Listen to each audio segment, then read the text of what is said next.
Good day. First, I would like to introduce myself. My name is MARLOU JORDICO. Today, I would like to discuss some questions that given to our teacher. But first, what is criminal law? Criminal law is the body of law that relates to crime. It prescribes conduct perceived as threatening, harmful, or otherwise endangering to the property, health, safety, and moral welfare of people, inclusive of oneself. And now, here are some questions that given to us.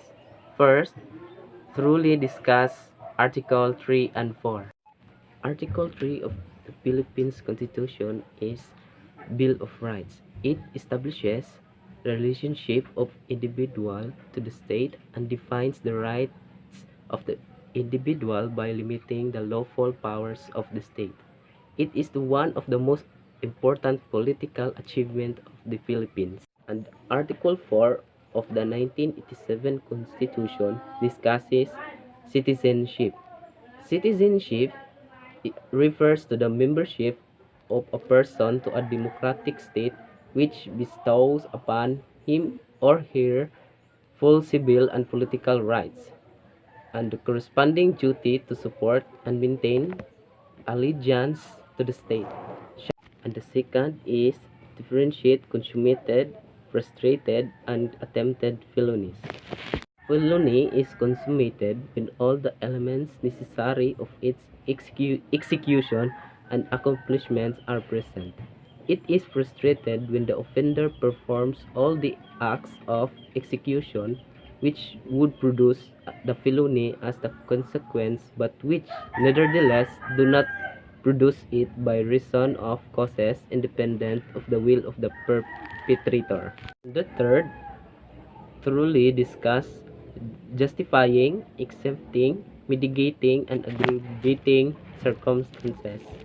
The justifying circumstances are self-defense, defense of relatives, defense of a stranger, state of necessity, fulfillment of duty or exercise of the right, and obedience to superior order.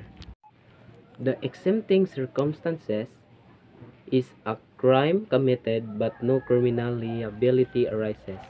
The mitigating circumstances include previous good character, remorse or good conduct following arrest, voluntary compensation of victims, a full admission of facts and guilt, juries, very young or old age or minor role in the offense. Aggravating circumstances often include the intention of the offender, the extent of criminal planning involved, abuse of a position of authority, offense was carried out in conjunction with an organized criminal group, the extent of physical or economic harm of the victim, the status of the victim. And the fourth is differentiate the principals, accomplices, and accessories. The accessories are not present at the crime scene, while accomplices are present and usually have integral part in the criminal act. Sometimes, depending on the extent to which someone contributes to a crime, an accomplice will be designated as principal in the second degree. In that vein, many states will seek to punish accomplice to the same extent as the first degree principal. The fifth is thoroughly discuss the duration of penalties. Reclusion perpetua.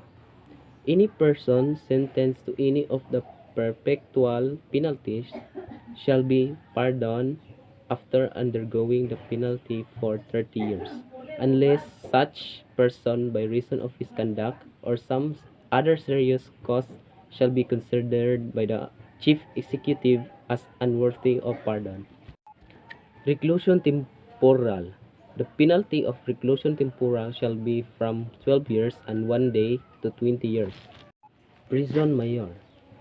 The duration of the penalties of prison mayor and temporary disqualification shall be from 6 years and 1 day to 12 years, except when the penalty of the disqualification is imposed as an accessory penalty, in which case its duration shall be that of the principal penalty.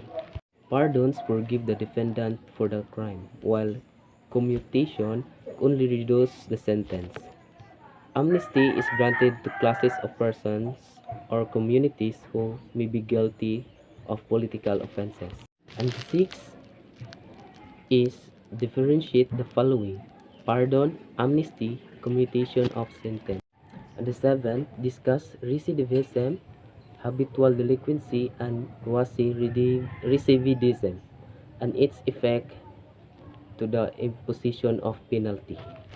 A habitual delinquent is a person who, within a person of 10 years from the date of his release or last conviction of the crimes of serious or less serious physical injury, robbery, theft, or falsification, is found guilty of any of said crimes a third time of or oftener.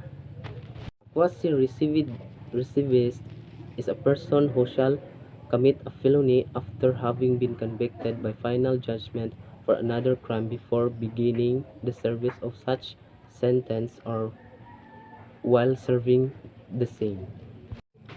And the eighth is differentiate complex crime from compound crime. A compound crime is one where a single act produces two or more crimes.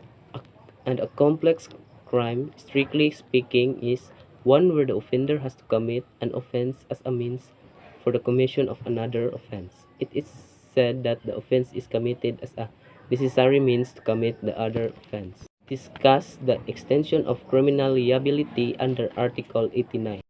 Article 89 of the Revised Penal Code provides that criminal liability is totally extinguished by the death of the accused. Death of the accused pending appeal of his conviction extinguishes his criminal liability. And that's all. Thank you for watching. God bless.